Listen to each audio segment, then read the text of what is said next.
elections coming up. There are a lot of changes taking place in China. What actually is going to result is something that's very difficult to predict at this point, it seems to me. But that's not the source of my question. My question is this. You're absolutely right that ideally there would be multilateral action, for example. So you have allies that will support this policy. You're right that there should be some carrots involved, some benefits. You're right that there are a number of other countries that have irritated or rankled U.S. policy. But the real game involves China. That's the real game. So my question is this. If you couldn't get all these ideal things yourself, what would you do?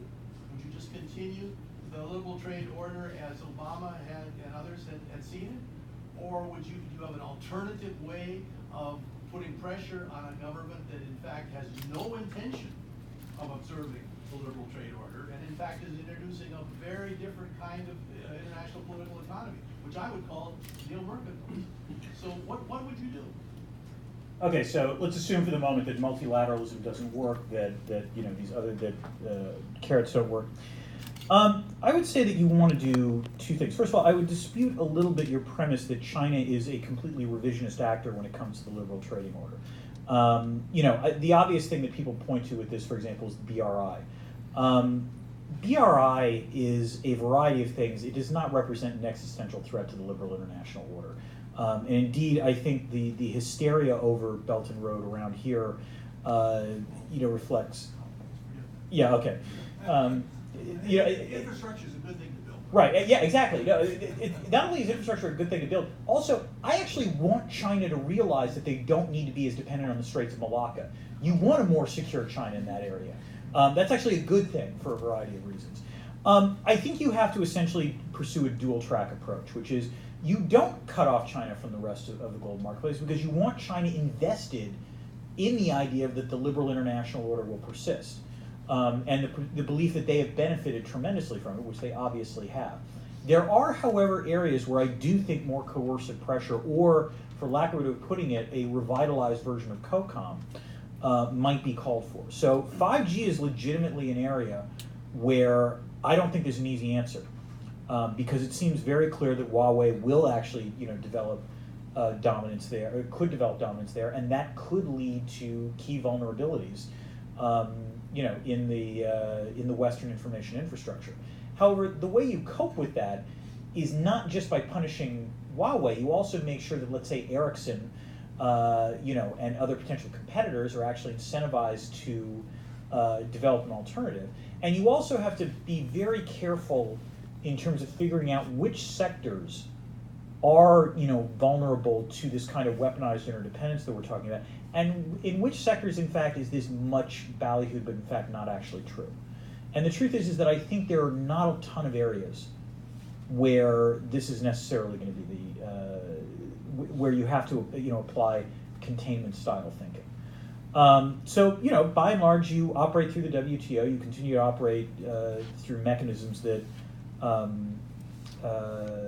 put pressure on China. And by the way, I would add that it's worth noting that even the Chinese recognized in 2017 that they were going to have to make some changes when it came to the foreign investment laws and intellectual property rights. And indeed, I was in Beijing in September, and they kept talking about, see, we've got this foreign investment law change, so now you can have wholly owned foreign firms in China. Now, that's obviously what, that's their position. It's a fair amount of propaganda on that part, but nonetheless, they did actually, change the law. I guess that's my answer. I mean, the answer is that I don't think it's worth trying to decouple China from the Western economies. Isn't a prelude to China somehow, losing their power. It's a prelude to what looked like right before World War I. And I don't think that's healthy for anyone. Because if you cut China off from, let's say, U.S. universities, if you cut off Chinese capital from the U.S. stock markets, yeah, that's going to hurt them in the short run.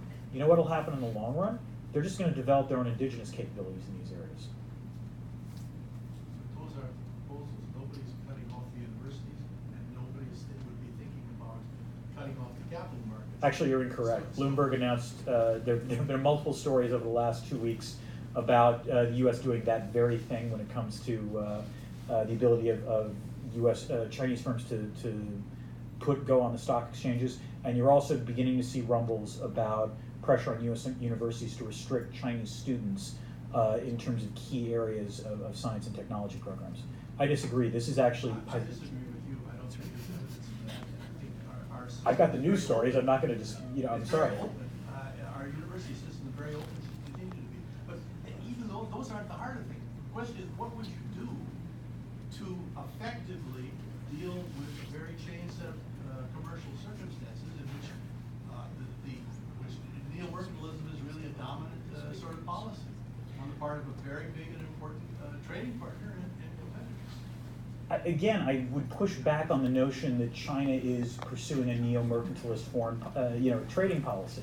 I don't accept the premise. There are certainly areas where they're acting in a mercantilist fashion. I'm not going to deny that.